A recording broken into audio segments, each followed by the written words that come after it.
We're dealing with a big challenge together, but we are certainly not alone, and there are so many amazing stories, people who want to help and are helping and are giving their all for New York City right now. And in a few minutes, I'm going to talk about an old friend who has returned, and we are so happy he's back, coming to our aid at the moment we need it. But first, let me talk to you about a conversation I had earlier today with the administrator for FEMA, Pete Gaynor. This is a man who the president has tasked with leading the effort nationally to ensure that the efforts to stop coronavirus are fully resourced in New York and around the country. So he's really leading this extraordinary mobilization all over our nation. And Administrator Gaynor was very focused, very concerned about the needs of New York City, very aware of the details of what we're facing. We had a long and detailed conversation. We went item by item related to everything we need here, timelines, specifics about how to get the job done, and also about how important it is to protect New Yorkers in this moment, to stay ahead of this, to recognize the challenges of the next few weeks and get the personnel and the equipment and the supplies in place in time. I think everyone knows I've talked about this Sunday, April 5th, as a crucial day, and I've done that for a reason. I want everyone to understand it. It's not to be alarmist. It's to focus the energies of our national government, to focus the attention of everyone who can help us, to help them understand how important it is to maximize support for New York City by this Sunday and then in the days immediately following as we prepare for a real upsurge. But I'm happy to say that Administrator Gaynor, I could not be more pleased with the conversation. The focus he showed on each and every item and the ability we had to determine together how we would proceed to the maximum. I express my thanks to him on behalf of all 8.6 million New Yorkers for everything FEMA has done already, and we are so especially appreciative for the amazing support we've gotten with the ambulances that have arrived and the EMTs and paramedics to help us address the challenges we're having. And I think a lot more help is on the way, so it's a very encouraging conversation.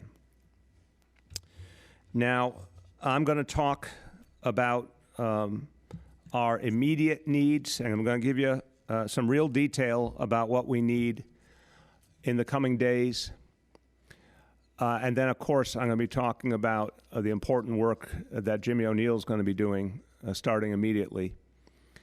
But let me say, as I go into the specific numbers, and you'll hear, I should say also after my report, you'll hear from Dr. Katz, and he's going to go over some very specific updates related to health and hospitals and then how we're going to be building out our hospital capacity in general. And then you'll hear from Jimmy O'Neill after that. But I want to emphasize how much effort has already been expended. It's unbelievable. If you look at what's happened over the last weeks, how many people have gathered together to provide support already. And again, the toughest weeks are ahead. But I want to tell you up front, hundreds and hundreds of people who have worked to ensure that the supplies we need have kept coming in. And I'll talk about them more as I talk about Jimmy's new role. But there are so many people at the Emergency Management Command Center in Brooklyn, folks from City Hall who are there at the command center and working remotely, who have played a crucial role, folks who work at Department of Health and Hospitals, in their warehouse, in their supply operations. So many people every single day are participating in getting the supplies where they need it. We talked about huge distribution that happened yesterday. This is going to be an ongoing effort, and it's going to be like nothing we've ever seen in the history of the city, and a lot of people are making it happen. I want to thank all of them, and all New Yorkers should have them in their hearts, because this group, they're unsung heroes, but they're doing amazing work to protect all of us. Now, I want to talk about, since I've put Sunday, April 5th as that kind of demarcation line, that D-Day, by which we have to get ready this coming Sunday. Let me tell you where there is good news. And we said this Sunday to prepare for the entire week of April 6th ahead. There are two types of supplies that we're now confident we will have a sufficient amount of for the week of April 6th for all hospitals in New York City, for all first responders. And I want that standard to be really clear. We are all working together. Federal government, state government, city government, nonprofit organizations, charities, everyone's working together. When we think about our hospitals, we are thinking about all hospitals together. Public, voluntary, independent, we're thinking of all of them. Everyone is wearing the same uniform. We're also thinking about our first responders, who obviously need to get the protective gear, the PPEs when they need them. We have to make sure that supply is strong. So we are confident, based on all our projections, that for next week we will have sufficient eye protection. That means the face shields and the goggles, and sufficient surgical gloves for all those needs for everyone who's doing this crucial work, for all our heroes who are out there protecting us, for all those healthcare workers who are at the front line. We will have enough of those two categories. We need major resupply in some other categories. Now, I want to emphasize I say this. We have requests out to the federal government, the state government, to private vendors, to the many, many individuals who are seeking help. So when I tell you these numbers, it's against a backdrop of many moving parts already, many actions already to make sure we will get the help. But my job is to tell you where we stand, and I'll constantly update you as more supplies come in. So the need at this moment, here on this day, thinking ahead to Monday, we still need 3.3 million N95 masks to come in by Sunday to prepare us for the week ahead. We need 2.1 million surgical masks. We need 100,000 isolation gowns. These are big numbers for sure, but they are reachable numbers, but we have to make sure it happens in time. Now, those are all very, very important, but the area that I focus on all the time is ventilators. When it comes to equipment and supplies, the number one concern I have is ventilators, because they keep people alive and they give our healthcare professionals an opportunity to save lives. We have continued to get a very substantial supply of ventilators, but we still need 400 more to be in place by Sunday to prepare us for the week ahead. So we have many, many requests out, many efforts that are underway to get those 400 in place in time. That's to be ready for Monday. In the course of next week, and again, we have requests out to the federal government, state government, many sources. In the course of next week, we will need a minimum of 2,500 to 3,000 more ventilators. Now, extraordinary efforts are underway to tap into the supply all over the country and to work to see what we can produce here in this city. But that is the number we're working with at this moment for next week. There's also an ongoing effort to get personnel. This is a growing concern as we go forward, but again, one where we see a tremendous response. So many New Yorkers have volunteered, folks with medical training of all kinds.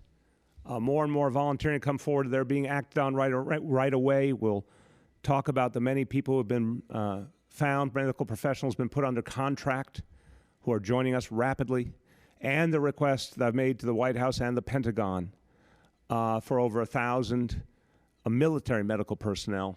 I reemphasized that request to Administrator Gaynor of FEMA earlier today as well. I'll keep you updated on that. So many personnel needs, but also a lot of personnel coming our way quickly. But we have to always remember to keep building out that ICU capacity we need, to keep using those ventilators we need. We need the personnel to go with it. We also have to constantly think about giving some relief to the heroic folks at the front line right now in our hospitals. They need to see reinforcements come. They need a chance to get some downtime so they can finally recover from everything they've been doing, and then they can get back into this battle. So we'll keep an eye constantly on that personnel situation and update you regularly. So the bottom line, Supplies continue to come in at a very rapid rate, and they go out right away to hospitals all over the city and to first responders. The speed has become remarkable. The turnaround time, very, very quick. To, again, all the hundreds of people, especially to that team at emergency management, all the folks from emergency management, from the agencies, from City Hall, my extraordinary colleagues who came together to create this rapid deployment plan of bringing in supplies and getting them out. I want to give you, again, profound thanks for what you've achieved. And we're going to need you even more in the weeks ahead. Now, I decided as we built out this apparatus that we wanted to bring in additional leadership, and some of the best leadership anywhere in this country, and we know him well. He led with great distinction our police department. I was so proud the day I named him police commissioner. He did an outstanding job in those years serving us, leading an organization of over 50,000 extraordinary people and keeping this city safe. I'm going to talk about the role that Jimmy O'Neill will play, and it's going to connect exactly into what I've just told you already about everything we're doing to keep our hospitals strong. But I want to take a moment to express my gratitude because Jimmy's coming to aid us because of the willingness of his company, Visa, and particularly its CEO, Al Kelly, who's someone I've known for quite a while, who's someone who really loves New York City and cares about this place. I want to thank Al. I want to thank Visa for freeing up so much of Jimmy's time so he can do this crucial work. It's going to be truly life-saving. So a profound thanks to you. Now, that team, as I mentioned, the hundreds and hundreds of people who are moving the shipments constantly, that's been an area where we've seen tremendous strength and consistency. What I want to see now is absolute seamlessness in terms of how supplies, equipment go into our hospitals, immediately get distributed where they're needed in the hospital to the frontline workers, that we constantly are able to say exactly which hospital needs what at any given hour. I'm not talking about week, I'm not talking about day, I'm talking about any given hour, knowing exactly what each hospital needs so we can make those rapid moves, those rapid shipments, and ensure that within each hospital the distribution is strong and smart. And of course, we are being honest. We've always been honest. I know Dr. Katz will make this point as well, that as we get in supplies, we have to shepherd them. We have to make sure they're being used properly, support our healthcare workers with everything we've got, but also be smart about rationing what we have to make it last in this tough situation. I thought about all of those pieces, and I thought about the many different kinds of hospitals. And I think we've got some of the greatest hospitals in the world. Everyone knows that in this city. We've got our public health system, which has really distinguished itself in this crisis, and Dr. Katz's leadership and his team has been amazing. We've got independent hospitals. They're smaller, community-based hospitals, and they play a crucial role in our city, but a lot of them have gone through for years financial hardships. They often deal with folks with tremendous medical needs, but many, many times people who don't have insurance. So those independent hospitals are absolutely crucial in our ability to fight this battle, and a lot of them have struggled lately, no fault of their own. They've always been there for people in greatest need, but they need special help now. So I've asked Jimmy O'Neill to develop a system for ensuring that we'll have personnel in every hospital where they're needed to help make sure that this supply chain is seamless and constant and focused, that the supply usage is just the way it should be. And any hospital that needs additional help, we'll be able to get it to them quickly.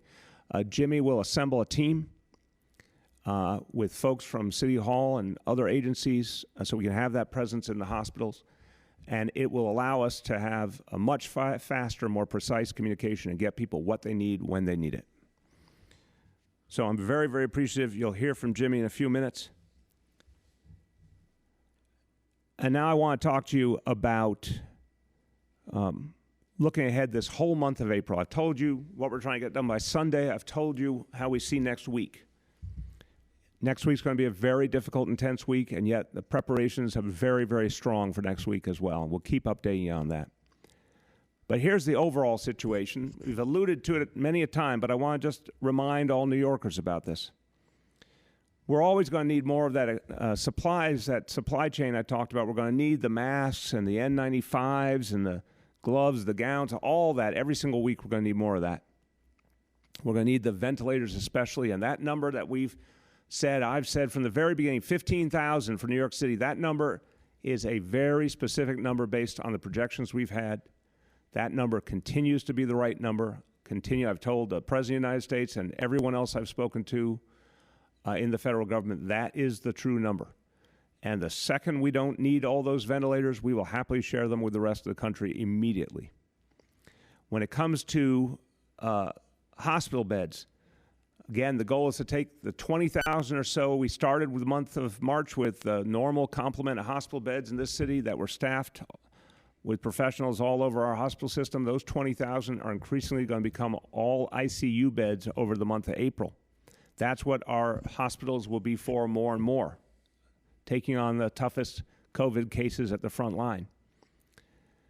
We need to build out during the month of April an amazing number of additional hotel beds, I said hospital beds, well, I should say, my apology, hospital beds. And hotels will be one of the ways that we achieve that. But hospital beds, we need to build out an additional number of 65,000 hospital beds in the city of New York by the end of April. We already have a tremendous start. The 20,000 beds, as I say, they were already there. Hospitals are now adding up to 50% more capacity, just drawing on all the space they have, and Dr. Katz talked about this from the beginning, the ability of hospitals to quickly build out more beds, more space, more ICUs. That number will add an additional almost 10,000 beds right there. Javits Center we've talked about, and Dr. Katz will go over this, thousands of beds there, and then all the hotels will bring online increasingly. So this is going to be an epic process through the month of April to build out that capacity. But this goal is within reach. It's going to take Herculean effort, but I'm confident it can be reached. So now, as I turn to Dr. Katz, we're going to talk about where we are today on our hospital capacity, the building out process, starting with our public hospital system. This growth pattern, this building out I'm talking about is literally going on 24/7, and a profound thanks to everyone who's participating in it. So Dr. Katz is going to give you a sense of where we stand today and how we're going to be moving forward over the coming weeks. Dr. Mitch Katz. Thank you so much, Mr. Mayor, and thank you for supporting the public hospital system. It's clear in this emergency how lucky we are that New York City kept open its public hospital systems, didn't allow them to close the way it happened in Philadelphia, in Washington, D.C., in Milwaukee, because in this crisis we so desperately need the public system. We have 324 ICU beds that we run under normal circumstances, and a total of 4,428 beds. And while those are very large numbers, they pale in comparison, Mr. Mayor, to what you showed us we're actually going to need in this crisis. But we are prepared to meet the crisis. In our immediate surge to handle it, Elmhurst Hospital, which is on the forefront of handling COVID patients. It's in an area of central Queens where a large number of districts depend on this hospital because there is no other hospital near it. It has already increased from 29 intensive care beds to 111 intensive care beds, and so that's in the matter of 10 days. I mean, these are changes that you would expect under normal circumstances would take 6 months to a year to get the beds in place, to get the staff in place, to get the equipment in place.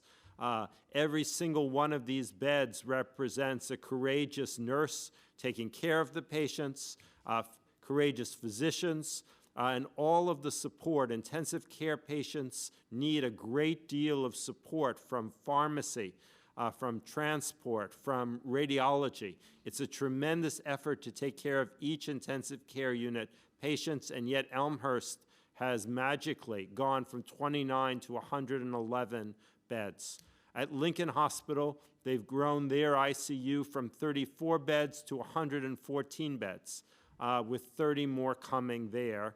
And Bellevue Hospital has grown from 66 to 127, with 52 more coming. And this is really just the beginning of what we need in order to handle this emergency.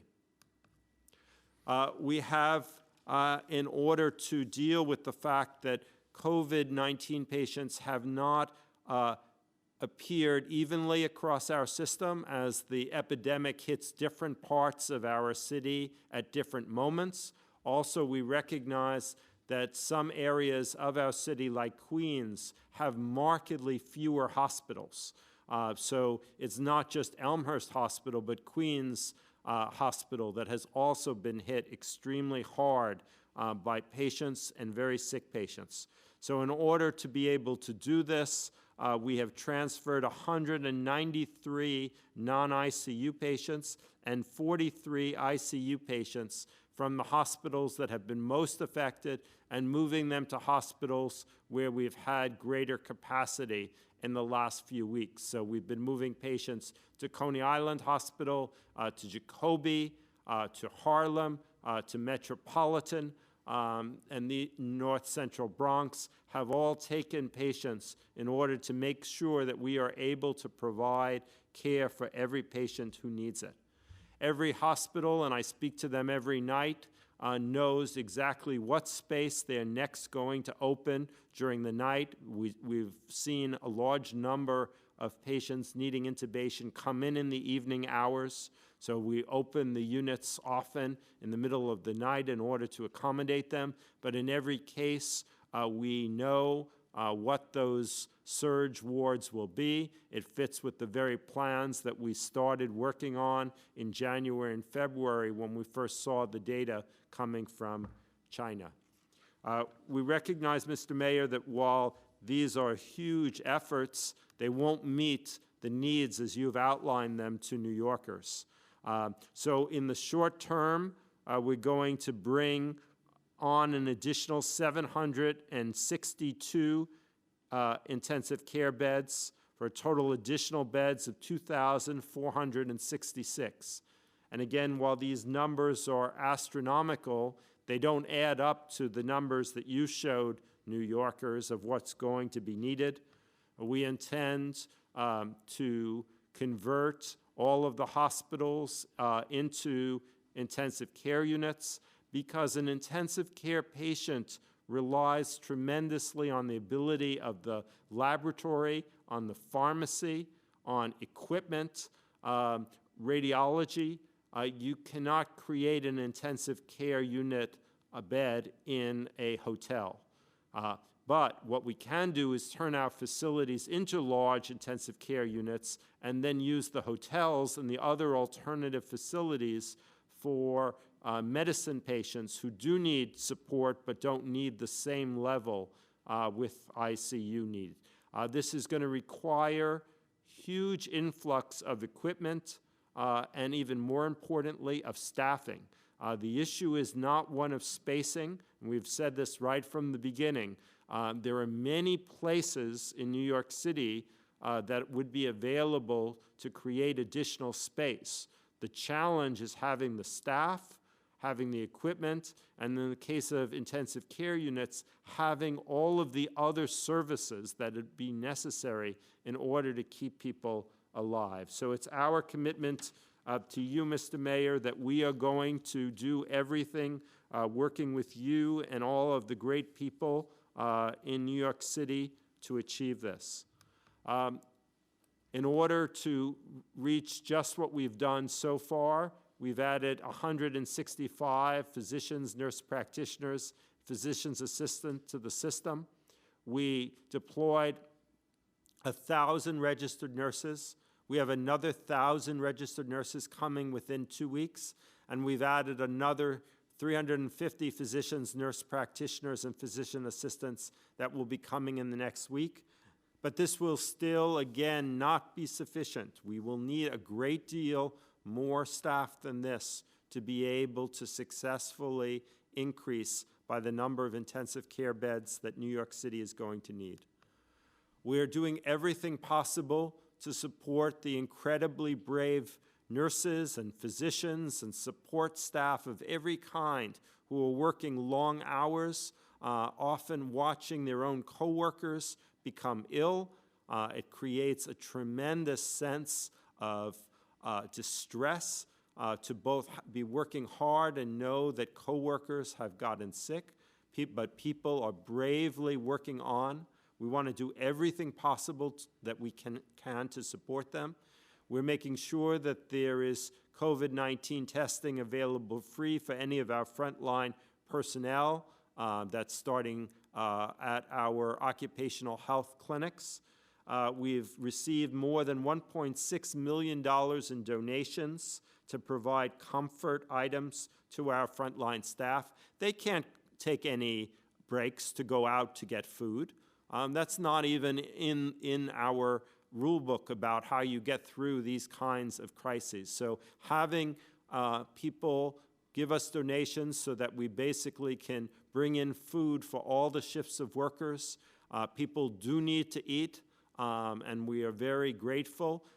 The rooms in the hotels, many people who are working 12, 16 hours in around many patients with COVID do not feel comfortable returning home to their spouses and their children. So we have provided hotel rooms so that they can go to a place where they feel they can get rest without putting their families at risk and come back the next day. We're providing taxi rides. You, sir, had provided parking vouchers for people so that they can park their cars easily. Our Helping Healers Heal is extending emotional, psychological counseling to healthcare workers in dealing with the stress. Having your patients die despite the very best efforts is so distressing. This is a very fierce disease for a very small number of people. We've put up for people who wish to donate to support your healthcare workers at nychhc.networkforgood.com. And we so much appreciate the support of all of the first responders, fire, EMS, the police, the people at the Office of Emergency Management who have been getting us supplies and keeping us going. In terms of additional surge, Mr. Mayor, would you like to speak about these facilities? Would you like me to speak about them? I'll just say broadly, and Mitch, you can talk about some of the specifics, but broadly, when you look at this list, remember everyone, this is a series of facilities that just days ago were not outfitted to provide health care. So if you go through the list, which, and Mitch will talk about it, but every single one of them is either a place that was doing something totally different or is something brand new in this city. Obviously, the most powerful example, the most compelling example, which we all are feeling, is the presence of the USNS Comfort. Mitch will talk to you about the specifics that we have already moving, and then I'm going to talk about how we're going to turn more and more hotels into hospitals. So you start, Mitch.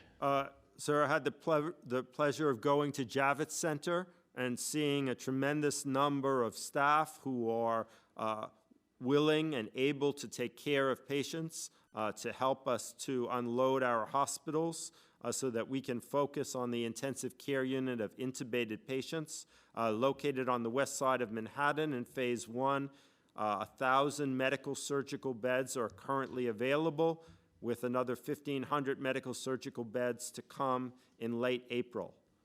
Samaritan's Purse, located in Central Park, with additional support for Mount Sinai, 65 beds, 10 intensive care unit, and 55 medical surgical beds that we believe will come up in 24 to 48 hours. We were all so proud to see the Navy bring the Comfort ship, located in Western Manhattan, with 750 medical and surgical beds and a crew of phenomenal physicians and nurses who are prepared to take care of patients. At one of our own facilities on Roosevelt Island, we were able to open up 240 medical surgical beds. We already have more than 25 patients who are being taken care of in that facility, and during this week, we will fill it up. We have, I know you were yesterday at the National Tennis Center located in Corona, Queens, showing New Yorkers that you've prepared a facility that can take care of up to 350 medical and surgical beds. At Brooklyn Cruise Terminal in Red Hook, we believe it will be possible to create up to 750 medical and surgical beds that will go up in mid-April. And then finally, we know that the hotel industry is capable of providing us with a large number of rooms. We so far have secured 10,000 beds in 20 hotels, and we believe that the capacity is there. Again, staffing will be one of the things we will most work with you, Mr. Mayor, to be sure that the people in all these facilities are fully cared for. Thank you very, very much, Mitch. And get ready. I'm going to come back to you on the way people can donate to your frontline healthcare workers, so get that website ready again. But let me first say, so think about the amazing, fast, intense, passionate effort that's being made here to expand our hospital capacity in record time. Nothing like this has ever happened, literally, in the history of New York City. Let's go back to that previous slide. I want to work off of that. Again, think of where we started. We started the month of March, 20,000 staffed hospital beds in what everyone would say is, that we're the finest hospitals in the United States of America. Take all the hospitals in New York City, take all the professionals, all the amazing talent. This is where so many of the doctors of tomorrow train for the whole nation. That was an amazing place to start. No one could have imagined a world in which we'd have to build out so much so quickly. But now, when you think about the fact that those hospitals, that with their 20,000 beds, are basically adding 10,000 more within those hospitals. You look at what Mitch has reviewed on this slide before us, the thousands of beds at Javits, the USNS Comfort, like adding right there in that ship, like adding another major hospital to New York City. All these different pieces are starting to add up, and then we go to the hotels. So the fact that right now, with the hotels we've already identified and contracted with, and I want to thank everyone in the hotel industry, by the way. I want to thank the owners of the hotels, the managers of the hotels, the people who work in the hotels, the unions who represent the people in the hotels. Everyone has been working shoulder to shoulder to speed this effort because it has to happen in record time. So right now, we already have accounted for 10,000 additional beds. You take the 20,000 we started with, the 10,000 more we're adding in the hospitals themselves. Look at 10,000 more already from the hotels. They'll be coming online soon. That's 40,000. The thousands more you see on this slide in specific locations. And we're going to keep building and building. The key going forward is going to be more hotels and more big spaces. We've got, obviously, in the case of the Javits Center, in the case of the Billie Jean King National Tennis Center, in the case of the Brooklyn Cruise Terminal, these are large spaces where you can do hundreds of beds at a time, or in the case of Javits, thousands. We're going to be looking for more and more spaces like that. I know the state of New York is also doing the same, and we're all coordinated. We're dividing labor. They've got major spaces that they'll be working on. The city will be adding our own. We've been getting tremendous cooperation from the private sector. Again, I'll tell you the day we ask someone to help fight the coronavirus and they say no, but I have not had that day yet.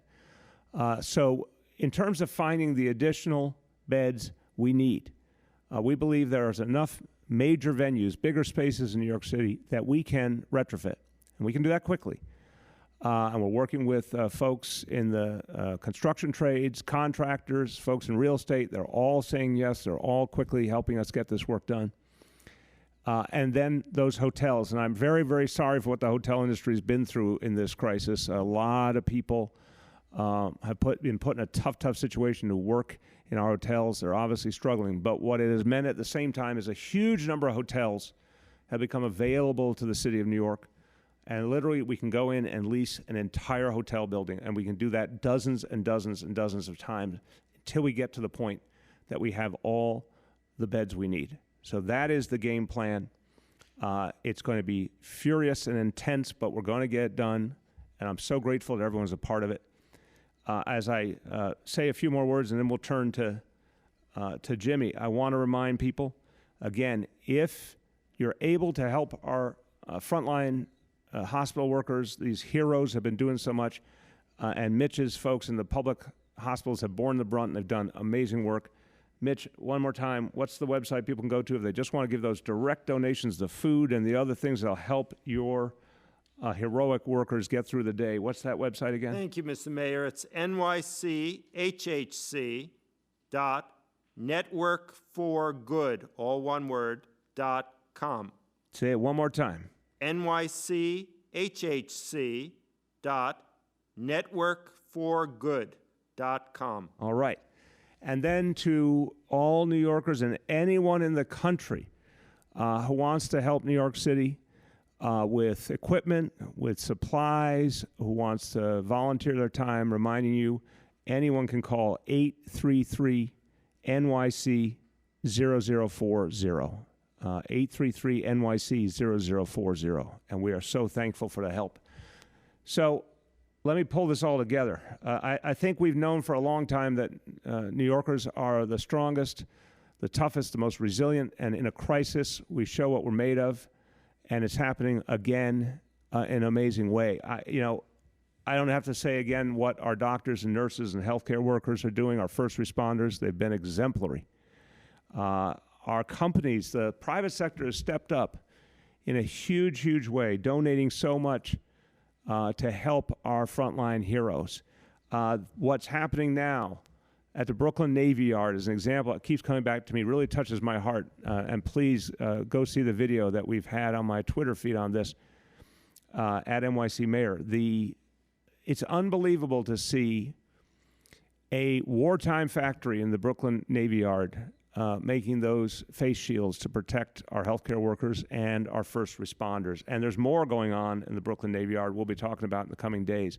But the fact that PPEs are being built right here in New York City by hand, each piece built by hand, labor of love to help their fellow New Yorkers is so moving, so extraordinary. Everyday people who are donating food to Mitch's colleagues who are purchasing and donating masks, gloves, you name it. It's been nonstop. So this virus is tough. This virus is going to give us a real battle. But this virus is no match for the people of New York City. This city is strong. We will get through this. We will get through this together. We will come out the other side an even stronger city. And I mentioned that we are blessed to have help always. And I want to talk about that, but I realize I first need to just say a few words in Spanish just to summarize. Durante las últimas semanas, hemos estado enfocados en ampliar la capacidad de nuestros hospitales. No será fácil, pero necesitamos miles de camas más en nuestros hospitales. Con cada cama, podemos salvar vidas y apoyar los trabajadores de salud. So everyone, as I said, help has been pouring in from around the country. And I got some help a few weeks back from San Francisco. The second San Francisco put their shelter-in-place order out. I thought that looked like the model we should follow here in New York City immediately. But I wanted to make sure it was functioning in a way that would really protect people, make sure we could get ahead of this virus, and also work in terms of people's day-to-day lives. I needed an eyewitness to tell me what was happening in San Francisco and someone I could trust to confirm that it would work here in New York City. And once I got that confirmation, I said that this was something we had to do right here. Well, that eyewitness happened to be none other than our former police commissioner, Jimmy O'Neill, who has been based in recent months in San Francisco working for Visa. And not just every day, but it seemed like every hour, Jimmy was sending me reports, updating me, telling me what he saw, telling me what he thought would work. And then a few days ago, he reached out to me and he said that he would be coming back to New York. And he said he was ready to serve his city again in whatever capacity we needed, no matter how big or how small. And I said to Jimmy that knowing the amazing ability he brings, we need him to take on a major, major role. And we talked about all the ways he knows this city, and he knows this city so well from his 35 plus years on our police force. He's been in every hospital. He's been in every neighborhood. He knows the people of this city so deeply, cares so deeply for this city. And so I talked to him about this vision of ensuring that not only did supplies get to the hospital, but that we could really make sure everything was being used ideally and that we could resupply instantly whenever hospitals needed it, needing a leader of that effort to create that network of professionals that we could work with to really make that precise and hone that. So I can tell you that Jimmy O'Neill has answered this city's call before, and he's answering the call again. And it is just a great honor to welcome him back, our former police commissioner and now my senior advisor, helping us wage this battle against coronavirus. Welcome back, Jimmy O'Neill. Thanks, Mr. Mayor. It's an honor to come back to New York City. First of all, I want to thank Chief Bill Scott from San Francisco PD, who provided me with a lot of the intel of what was happening, and plus I took a couple of trips into San Francisco myself. And I wish the people out on the West Coast all the best. You know, it's just it's the responsibility of all New Yorkers to do their part. I always felt that way, and I continue to feel that way. And I want to thank Mr. Mayor. I want to thank you. I want to thank all the great people at Visa that I've been working with over the last 4 months, and I will continue to work with. And I really want to thank the CEO, Al Kelly, for giving me the opportunity to do this job and to do my job at Visa. And it's important that we all come together as New Yorkers. It's one thing I saw in my time as a cop. You know, this is a resilient city. Everybody's supportive. You know, lately I've just been seeing, reading, hearing about all the great work that's going on in New York City right now. And I just felt compelled to come back and offer to help and do whatever I could. And basically what I'm going to be doing is I'm going to be helping to managing the supply chain, making sure that there's an inspection regime, make sure that we're sourcing, delivering, distributing, and tracking to make sure that we do our best, continue to do our best for the healthcare workers that are out there right now, this very minute, doing their best to save lives. It's a system of accountability, and we have to make sure that it's operating efficiently. Just before I wrap it up, you know, some of that equipment is N95 masks, surgical mask, isolation gowns, face shield, goggles, all the equipment that our healthcare workers need. Just really, I'm truly inspired by what I've seen over the last 2 months. The doctors, physicians' assistants, nurse practitioners, nurses, all the other workers in the hospital. Now we have the military involved. Thank you to the Navy, the state police, the Port Authority police. These people truly are an inspiration, and I'm thankful for them. And last but not least, I want to thank the men and women of the NYPD who continue to keep the city safe in spite of everything that's going on right now. They're out there answering radio runs, doing their best to keep people safe. And I like to commend Commissioner Shea. What a great job that you're doing right now. So how could you not want to help this great city? And I'm going to do my best, and thanks for giving me the opportunity, Mr. Mayor. Thank you very much, Jimmy. Your best is very, very good. So I know with you here, our healthcare workers are going to get even more support, and I want to thank you. It means a lot to all of us in this city that you're back. Okay, with that, we are going to turn to questions from the media, and Olivia, you're going to let me know the name and the outlet of each caller. Yeah, I just have 3 quick programming notes at the top. The first is we're going to do 1 question per reporter to get to as many outlets as possible. Also, if reporters have additional questions about hospital capacities, we are going to have a technical briefing with Dr. Katz after this press conference. You can save those questions for later. And finally, Commissioner Shea is on the phone. And Olivia, just to clarify that reporters who want to be a part of the technical briefing should just stay on the line after? Yes. You want to do that? Okay. And Mitch will stand by when we finish the main portion of the press conference. And welcome to the call, Dermot Shea. And we will go ahead now with the first question from the media. Gloria, you're up first. Gloria? And from New York One. Guys, can you hear me? Yes, Gloria. Hi, Ms. Mayor. Thank you. First, I want to ask a question about Queens specifically.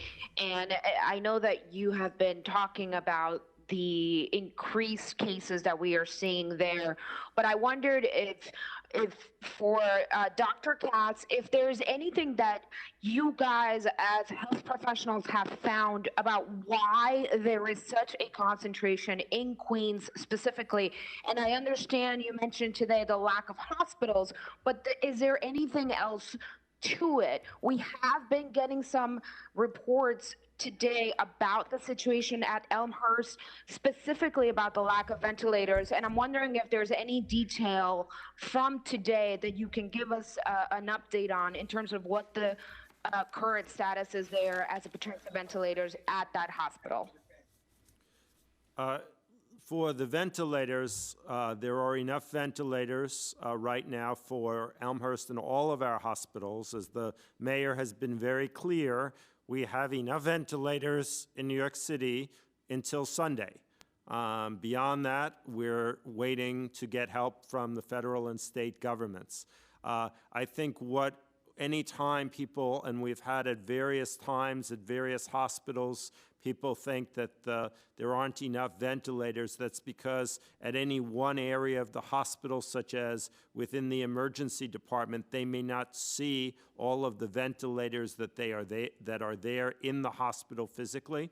But I check every night myself before I go to sleep. I look at how many ventilators each hospital has, and I'm sure that they will have enough to get through the night, and I restock every single day. So we are totally on top of it, but the issue that the mayor has pointed out is that will not go beyond Sunday when we will exhaust our supply. In terms of why Queens, I think the clearest answer, and we've looked at this, is that Queens has about half the number of hospital beds per 1,000 persons than Manhattan. And especially where Elmhurst is. There is a huge area of population that are extremely dependent on Elmhurst. It's the hospital that's closest. It's also a hospital that's very well regarded, where immigrants and the uninsured feel safe to go. So that also plays a role into why people go. And then finally, although it will be a while before we fully understand all of the aspects of the epidemiology, we know that in Queens, many families, because of poverty, live together in very close quarters. So that while we are practicing as a city social distancing, you may have multiple families living together in a very small apartment. And so it's easy to understand why there's a lot of transmission of COVID occurring. Henry from Bloomberg is up next. Henry? Hi, can you hear me? Yes, Henry. You know, we're coming up on some religious observances, and I want to know specifically whether the city is going to exempt some groups of people, some size of groups. Is there any policy that's set forth? Henry, just to clarify, do you mean for religious gatherings? Yes, the Seders, the Easter services, any gatherings, to observe these Henry, holidays. I appreciate the question very, very much. I mean, it's obviously a sacred time of year for so many people. And I've had this conversation in general, not about the specific holidays, but the broader issue of what's the morally right thing to do, what's the right thing to do from the perspective of faith, with some of the great faith leaders of this city, starting with Cardinal Dolan, who I have consulted with so many times over the years, but also leaders of so many other denominations and faiths. We have a very consistent process of consulting with them on many matters through the organization Choral and through our Clergy Advisory Board. Henry, I have rarely heard more unity and consensus in New York City than I have on this topic. That this is a time in our history where we have to protect the lives of all New Yorkers, and that means there cannot be religious gatherings. And I know that is particularly painful at this time of year for folks who cherish their faith and look forward to these holidays and their moments of deep, deep devotion. But what I've heard overwhelmingly from our religious leaders is they understand that traditional religious gatherings cannot occur until this crisis is over. And it certainly will not be over until we get through April and potentially well into May. And then we'll still be dealing with it, for months after, just thank God, not on the kind of constant level of increase that we've been dealing with in recent weeks. So no, I look, if a family lives under the same roof already, then social distancing is a different matter entirely, because once you're under the same roof with people all the time, social distancing isn't the same thing. You obviously are already in constant contact. A family having a Seder, a family worshiping around Easter is one thing. But we are practicing strict social distancing.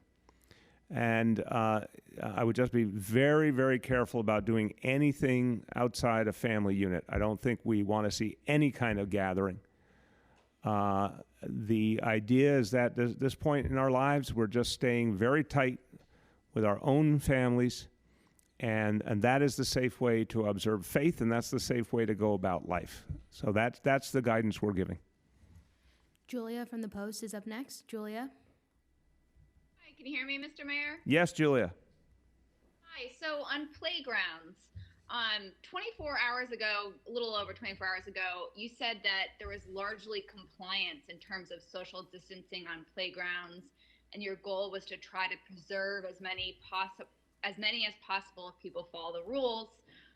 So what changed to lead you to agree with the governor's decision to shut them down? And what would you say to critics who claim playgrounds are the latest example of you delaying tough decisions and leaving them up to the governor? Well, Julia, look, first of all, we're all working together. The governor and I have agreed overwhelmingly throughout this crisis. The strategic direction is something we have constantly consulted on. Our teams talk about all the time, and we've just agreed almost without exception on the major things we've had to do. There were definitely moments where there were slight differences. I mean, obviously, I wanted to see shelter in place. The governor and I talked about that. We talked about closing schools, and we're always trying to make sense of the different things we were seeing. We've talked about the parks issue. But in every case, it was collegial, Julia, that comparing notes, our teams comparing notes, no one takes lightly these decisions. None of them are easy. None of them are anything you wish on people. But there's been a real agreement that we're going to work together. And we talked several times last week about the playgrounds and agreed that we would, try and give it a few more days. We got to Saturday. We still wanted to give it a few more days to see. But in the last 24 hours, as you know, I decided it was time to implement fines over the weekend. We've been stepping up enforcement. Yesterday we announced there were particular playgrounds that needed to be closed. Previously, we had started to take down basketball rims. But, the governor got to a point where he really thought it was an abundance of caution issue to go ahead and move across the board in terms of the playgrounds. And I respect that, and I'm going to work with him. The truth that I said is true. We did not see a lot of noncompliance. Commissioner Shea and I talked about it not only daily, multiple times a day. We didn't see a lot of noncompliance.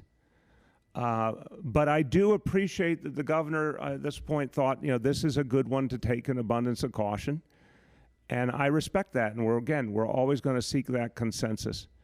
I hope when this crisis starts to abate that one of the very first things we can reopen is playgrounds.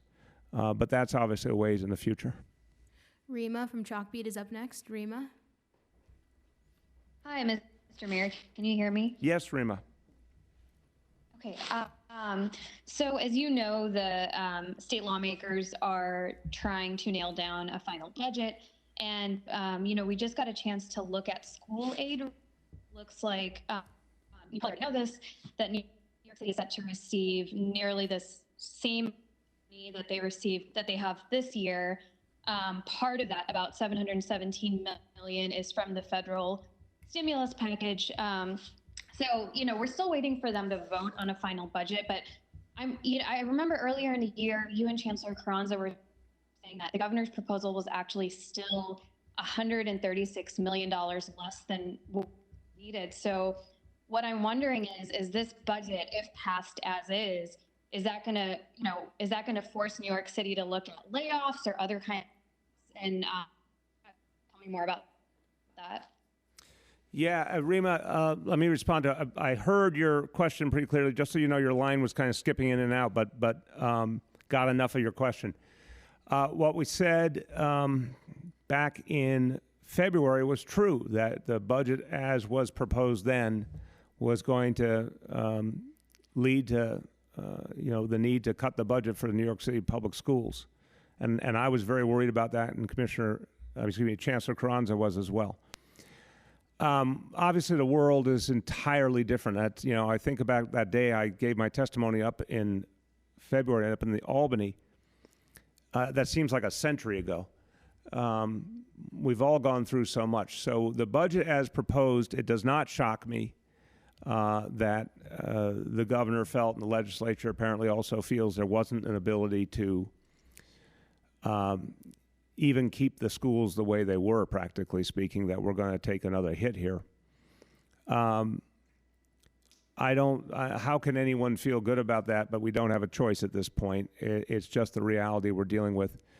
We are going to have to make tough budget decisions going forward.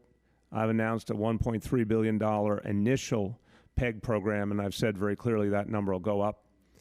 But Rima, there is something very, very important that could happen in the coming weeks, well before we adopt our budget in June, and that is the fourth stimulus, which, again, I spoke to Speaker Pelosi, to the Democratic leader of the Senate, who is also our Senator Schumer. I spoke to Treasury Secretary Mnuchin.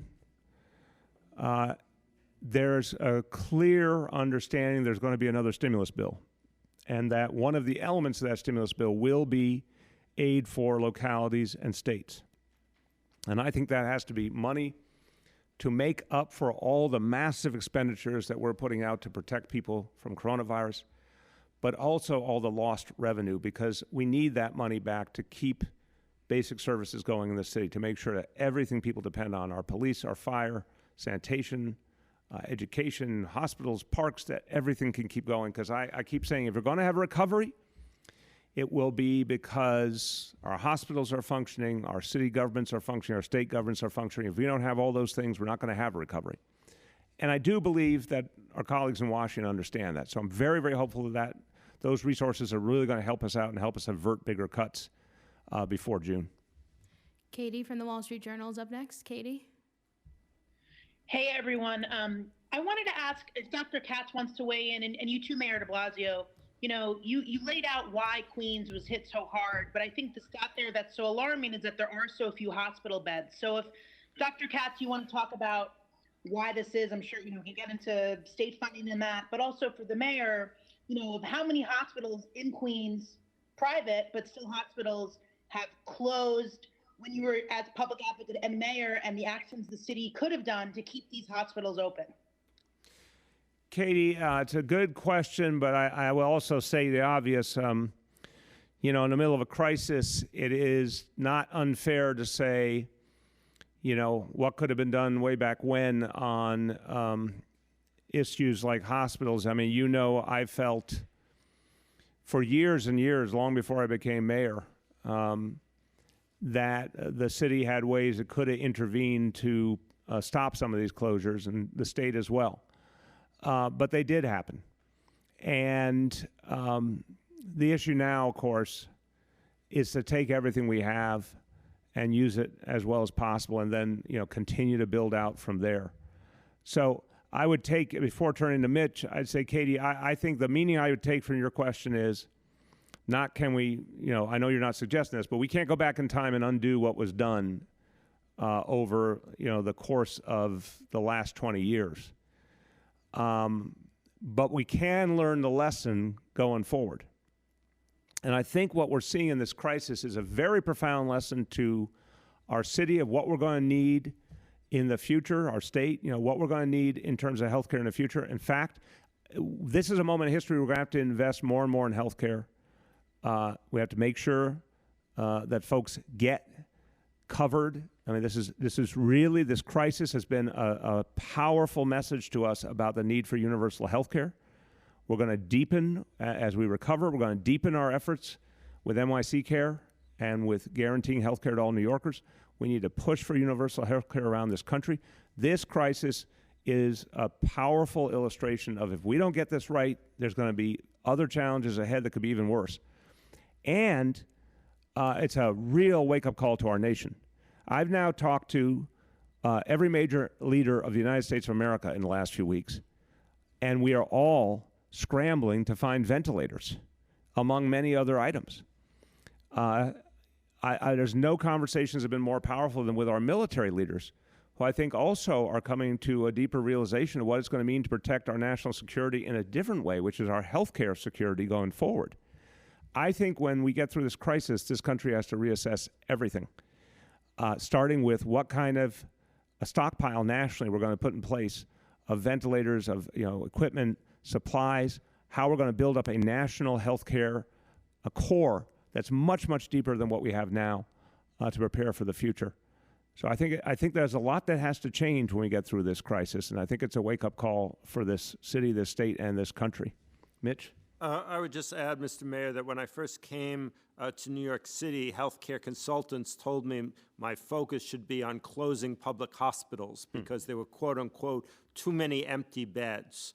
And I so appreciated that that was not your perspective at all, and your direction to me was to make the public system work, and that's been our focus. And I can't imagine what I would be doing right now if we had closed public hospitals. Amen. That is one of the things that's saving us, is that I'm able to expand to areas because I did have empty wards. I would also say that in order to help Queens, our first steps were, okay, if the patients are at Elmhurst because there aren't other hospitals in that area, then I need to send the staff to Elmhurst to take care of those patients.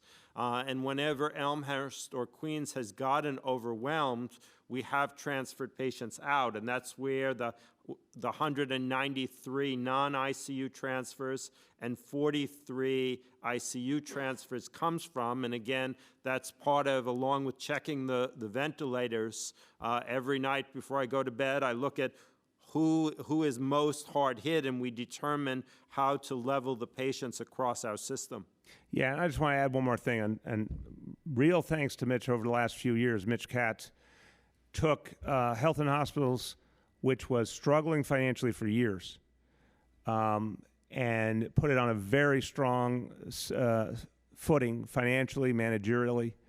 When I came into office, that conversation about the need to potentially close hospitals was very, very active.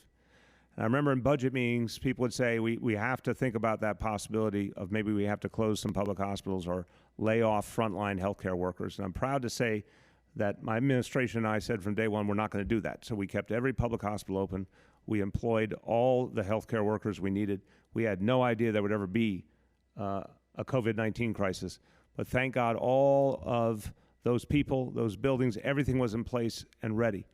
And I also have to tell people that for years, unfortunately, Health and Hospitals Corporation needed massive infusions of support from the city government through the city budget just to keep afloat.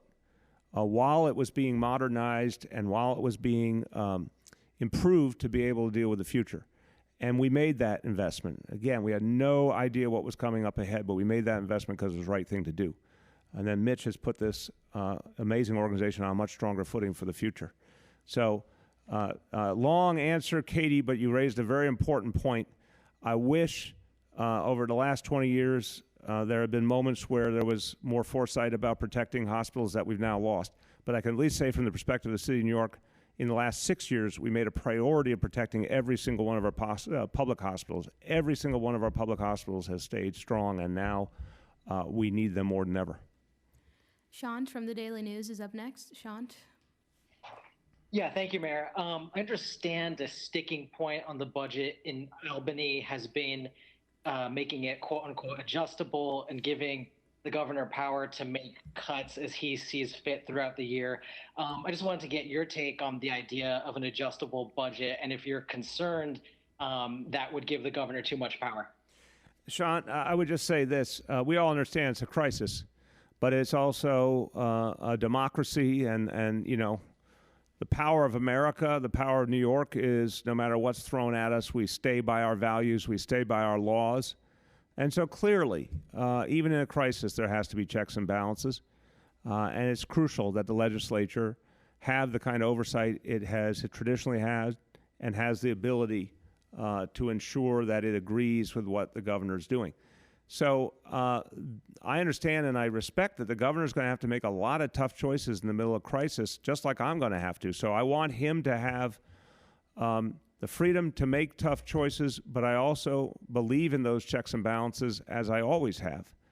And we can do both at once. I don't think there's a contradiction. That balance can be struck. I think the important thing to remember is that, thank God, the previous stimulus bill, the second stimulus bill, provided a lot of support, particularly in terms of Medicaid. Thank God the third stimulus bill provided so much support to everyday New Yorkers directly into their lives, into their wallets, and real support that's going to help the state government in particular. And I am convinced there will be a fourth stimulus. So I think beyond just the issue of how the different branches of government work together is the fact that there could be a lot of help out there. And let's remember, if you take every single dollar that New York State needs to make up its budget deficit, to make it 100% whole, every dollar that New York City needs to make us 100% whole, the federal government could achieve that in a heartbeat. The stimulus bill went to a lot of trouble to bail out, bigger corporations. There's no question in my mind that that next stimulus can very, very easily reach New York City, New York State with everything we need. And it should be the same for other cities and states in need. We all say the federal government bailed out the auto industry once upon a time, bailed out the big banks. They can bail out America's cities and America's states, but we all need to fight for it. And by the way, I think it's going to be a bipartisan fight. I think you're going to see Republican governors, Republican mayors, shoulder to shoulder with us Democrats fighting for it in these next weeks in Washington. Matt Chase from Newsday is up next. Matt? Thanks, Olivia. Mr. Mayor, last week I asked you if you had a triage plan to ration care, and you said, quote, "I don't think it's appropriate to start talking about." I think you called it a theoretical. You said you didn't think it's fair. Well, it's no longer theoretical. NYU Langone has a plan like this, according to the Wall Street Journal. The states had recommendations since 2015. So hospitals are making these calls, but it's behind closed doors with no public input. In Alabama and Washington, people with intellectual disabilities are a lower priority, and now we're days from being out of ventilators. So my question is this: is it your position that it's inappropriate and unfair for hospitals to have these plans at all, or that it's inappropriate and unfair for the public to know what these plans say? No, I mean, look, the underlying question, I obviously disagree with your wording, but the underlying question is a very powerful one. What I was saying is I think we have to be careful in this crisis. It's going to be a tough battle. And I know the media has to ask tough questions and ensure that all the concerns of the public are being aired. But I also think in an atmosphere of crisis, we have to remember that we're trying to really respect people's humanity, trying to help everyone to know all the things that are being done to protect them, to help them, and be careful not to give people an impression of something that's just not the reality. And so sometimes I fear that the questions or the representation leads people to think things are different and even worse than they are, and I'm very concerned about that. Of course, we understand, and it's not a new thing, and Dr. Katz will speak to it. There are medical ethics around what to do in really, really tough situations where tough choices have to be made. And I respect the profession to work that through. But the goal is not to talk about what to do when it's too late. The goal is to fight every minute to avoid ever having to get to that point. And that means having enough medical personnel, enough ventilators, enough beds. That's what we're focused on. And honestly, I think talking about these horrible choices and contingencies just distracts from the mission, which is to protect every life and save every life we can. If you say it in terms of, I don't know what's happening in Alabama or any place else, but if you say, is government making a decision that would separate different people the way you're suggesting? No, of course not. And I don't know what some of the private hospitals are doing about their ethical choices, but I respect that they're very professional organizations.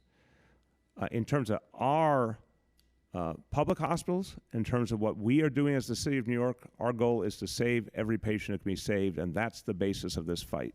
You want to add? I would fully agree with that, that at this moment, we can be saying as a city that we have enough ventilators till Sunday, and we need for ventilators to be released from the federal and state caches to keep people alive. Or we could be saying, let's focus on allocation decisions. I think it's much better to focus on getting enough ventilators so that we don't have to make an allocation decision. The state guidelines that you refer, which are thoughtful, have never been promulgated into law. So as of now, they stand as some very thoughtful guidance by a very learned group of people, but they're not applicable as law. They cannot be, you cannot make decisions based on those guidelines and say, well, this is how we are governed. Go ahead. Sydney from the Advance is up next. Sydney? Hey there, Mr. Mayor. So you and Dr. Katz outline your surge plan for all of the public hospitals in the 4 boroughs, but you didn't mention any plan for Staten Island. As we know, it's the only borough without a public hospital. And from the numbers we know today for Staten Island's 2 private hospitals, it looks like they're operating at more than 50% of their combined capacity. Today, there were 458 coronavirus patients alone being treated at the 2 hospitals. And from what we know about the 2 hospitals' capacity, surge capacity, they can expand to a total of 829 beds. The state, Congressman Max Rose, federal government won't give us any information on when the new field hospitals are going to be opening on Staten Island, and it looks like, you know, the private hospitals will need some relief soon. Does the city have a plan in the interim to relieve Staten Island's private hospitals before the field hospitals open, in the event they reach capacity before they open? And who's in charge of, you know, putting together that plan? So far, no one's been able to articulate it. Is it the city? Is it the state? Is it the job of the private hospitals? Okay. I appreciate the question very much. And I think we have articulated how this entire endeavor is proceeding. The federal government, through FEMA, is constantly providing us with support. The state government and the city government are coordinating constantly to make sure each hospital gets what they need. A massive amount of supplies is being distributed all the time to all the hospitals. I want to emphasize that again. Public, voluntary, independent, does not matter. All the hospitals. What we are going to do in terms of Staten Island, of course, keep constantly supplying the 2 hospitals. And I've mentioned to you there's a conversation I've had with Borough President Otto pretty much every day over the last week, constantly monitoring what's happening. Working with the state on building out capacity on Staten Island. The state's got some pieces they're working on. We're going to work on other pieces. Again, one of our focal points will be hotels. And it's just going to be a constant effort to keep building more and more capacity to protect Staten Islanders. Commissioner O'Neill, in terms of using Rumsey as one example of a hospital that serves a lot of Staten Islanders, a lot of people in need. We're going to make sure they have what they need. This is the kind of thing where the team that Jimmy puts together will be present in hospitals on a regular basis to make sure that flow of supplies is exactly what they need. make sure they're being rationed out the right way to get the maximum support for the healthcare workers, and make sure there's always what they need for the next day. This is going to be a very dynamic process. But that's the process that our team at Emergency Management and Health and H&H are working on every single day. That's why you've seen millions and millions of items already flowing out to the hospitals. And the exact pattern we talked to you about was not at all just about H&H. When I talked about all those hotels we're expanding, that's every single borough and public spaces.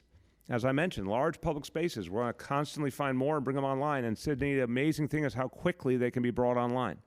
Yesterday I was at the Billie Jean King Center, the tennis center in Queens. That's going to be open for patients as early as Tuesday. So we're going to move rapidly, and Staten Island is absolutely going to be a part of this plan. Aaron Durkin from Politico is up next. Aaron. Hi there. I was just wondering, you mentioned briefly in Health and Hospitals announced earlier in the day that they're going to be offering all staff testing. I know previously the health department was saying this wasn't necessary for people without symptoms. Just can you explain why the change in policy and why it wasn't done sooner? Yeah, I'll start, and then Dr. Katz will add. One, we're starting to get more testing capacity. And Aaron, boy, if you look back, you know, my first press conference on coronavirus was January 24th, and I called for more federal testing and the ability of the city to do its own testing. And I wish to hell the federal government had listened to us back then. But finally, we're actually starting to get a lot more testing capacity. And so we have the capacity we can use in a different strategic way. The other thing that's true is our healthcare workers, who are just fighting so hard and going through so much, for a number of them, they are requesting testing as something that will give them a greater sense of confidence as they do this extraordinary work. We want to accommodate them. And since we have the capacity now, Mitch thought this was a smart time to make it available for those who want it. It's not obligatory, but for those who want it. Let me have Mitch tell you. I agree with all of those, but I would add another major reason that we are not encouraging the general public to go for testing if they're asymptomatic is that we want everybody to shelter in place. So we recognize that if people are seeking a test, then they're going to be leaving their home, they're going to be going out, they're going to go to another healthcare facility, there's going to be a need to use protective equipment on the person who's doing the test. In the case of our healthcare workers, they are already at the hospital, which is where the tests are being done. So it in no way results in more people being out and communicating in ways that could cause transmission of the virus. Yoav from the city is up next. Yoav. Hi, Mr. Mayor. Hi, Dr. Katz. I wanted to ask about something Governor Cuomo said today. He said, once you go on a ventilator, you only have a 20% chance of coming off. And Dr. Katz, I wanted to ask you whether you're kind of seeing the same figure on a city level. And I guess if there's anything you can say about that, it's just, you know, we've been hearing ventilators are kind of our best hope. And obviously every life is worth saving, but I guess what does it say that our best hope perhaps only has a 20% chance of succeeding? Yes, the governor is right. In fact, the estimates that I've seen are closer to 15%. But the issue is that you don't know when people come in who's that 15% that can survive. This is a fierce virus for a very small number of people. And part of when I talk to people in the hospital, part of what's so hard for them is they only see the people who are so sick on the ventilators. The reality is, again, most of us are going to be, who are exposed to COVID, are going to have mild symptoms or no symptoms at all. Only 20% of us are going to need the hospital's care. Only 5% of us are going to need to be in an ICU. Only about 3 to 4% of us will need to be on the ventilator. But it is true that those people who have gone on the ventilator, the chance of getting off it is only about 15%. We have seen successes. and we celebrate. We have at Health and Hospitals had people come off the ventilator, and that is so rewarding for the physicians and nurses. Yeah, and Yoav, our goal is to, I just want to be really clear because it's really important, sort of the mission statement. Our goal is to save every life. And any life that can be saved, we will save. Mitch just made it real plain. When someone comes into that hospital, they don't have an ID badge on saying, what's going to happen to them in a week or 2 weeks. Our healthcare workers fight for every single human being, doesn't matter who they are or where they come from. So that's how we're going to go about this. And look, a ventilator is just, we know it. We know it can be the difference between life and death. We know there are other people who are not going to need a ventilator, but they're still going to need health care. We don't take an attitude of, any way devaluing each life. We value each life tremendously. And we're New Yorkers, so we value everyone equally. And that's where we're going to fight to get every ventilator, to get all the staffing we need, and to save every single life. And I want to never have a day where I say, the help we asked for wasn't there, and someone died who didn't need to die. That's the standard to me. Did everyone get saved who could be saved, or did anyone die who didn't need to die because the ventilator wasn't there? That's why it's so sacred to get every single one we need in time. Last two with the mayor, Jeff Mays from the New York Times. Jeff Mays. Hey, Mr. Mayor, quick question on the playground issue. Does that mean that the rest of the parks remain open?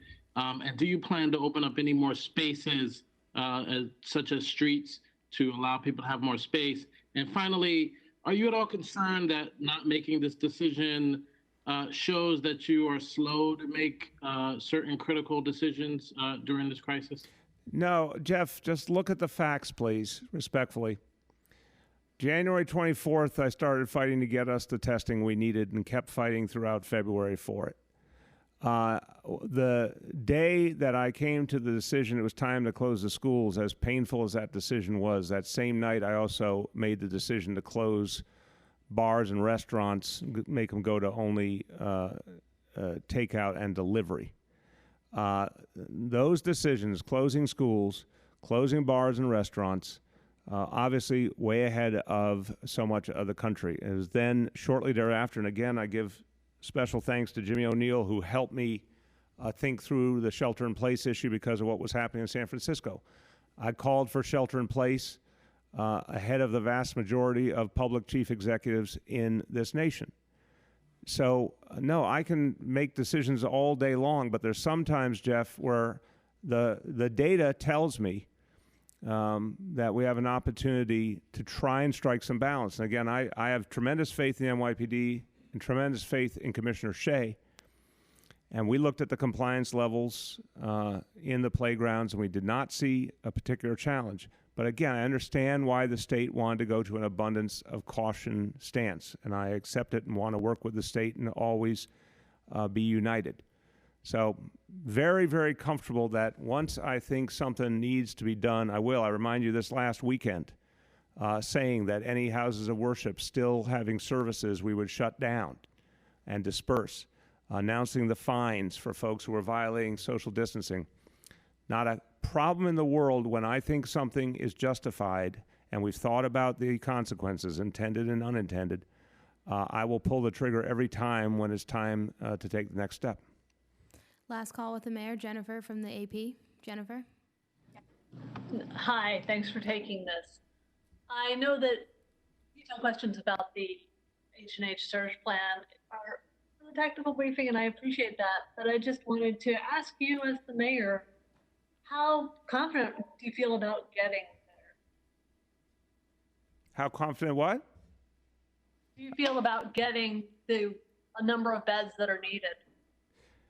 On the beds, so Jennifer, it's a great question because it also points up the larger dynamic around the beds, which is everything that goes with the beds.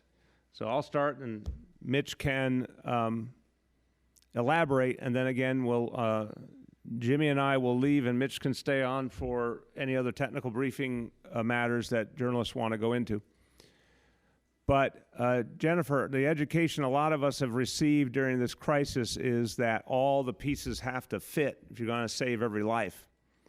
So the beds are one thing, the equipment's another thing, the supplies are another thing, and most importantly, the people, the healthcare professionals, are the crucial piece of the equation. The great, powerful truth is you can't achieve the goal without all the pieces coming together. So the beds, in some ways, are the easiest part of the equation. They're not hard to do in the sense of, for example, you take a hotel, well, you've got, a building full of beds. You got to make some modifications. You got to build a nursing station on every floor and things like that. But it's not ridiculously complex. It takes a lot of work quickly, but it can be done. We know how to do it. And when you're talking about a lot of supplies, they're out there. It's just getting them here in time. When you talk about ventilators, a much tougher equation because we all know there's just not enough in the country. But we obviously have the greatest need. We should get the most and then pass them on later. You talk about personnel, endless need for personnel, with a lot of people, unfortunately, out for a period of time because of the virus, with folks who need time off because they've been working so hard. That's where I've been clear that we must have an infusion of personnel, not only from the private sector in the New York area, but also from the national level. I've had this conversation with the president, with the defense secretary, with the chairman of the Joint Chiefs of Staff, with the FEMA administrator, and I could go on and mention others as well. And I've said we must have a national mobilization of our doctors, our nurses all over the country like we've never seen before. Something much closer to a wartime dynamic, and if not a draft per se, something close to a draft in which every available doctor, nurse, healthcare worker who is needed at the front is moved there by the military to serve for the time they're needed and then moved on to the next location, and the recipient city will send a lot of our healthcare professionals to the next place that needs them. That's how serious it is. That's how unprecedented it is. I have asked the president and all the other leaders I've mentioned to get us, starting on Sunday, 1,000 nurses, 150 doctors, 300 respiratory therapists, and that's just the first request. And the president, I talked to him and to the other leaders about calling up the military reserve across the nation. The president did that last Friday. That's the level we're at now. So the point, I'm sorry for the long answer, but it's a very, very crucial topic.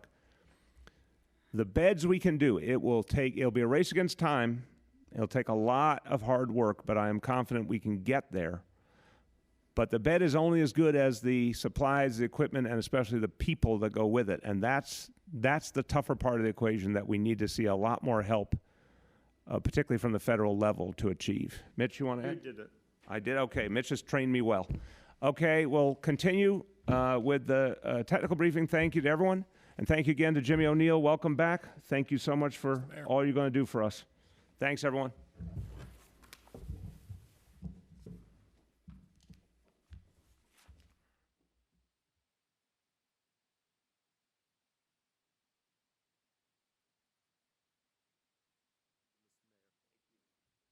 Hi, all. We will be starting the technical briefing with Dr. Katz momentarily. Just ask that if you have a question for Dr. Katz, you re-raise your hand if we've reset the queue.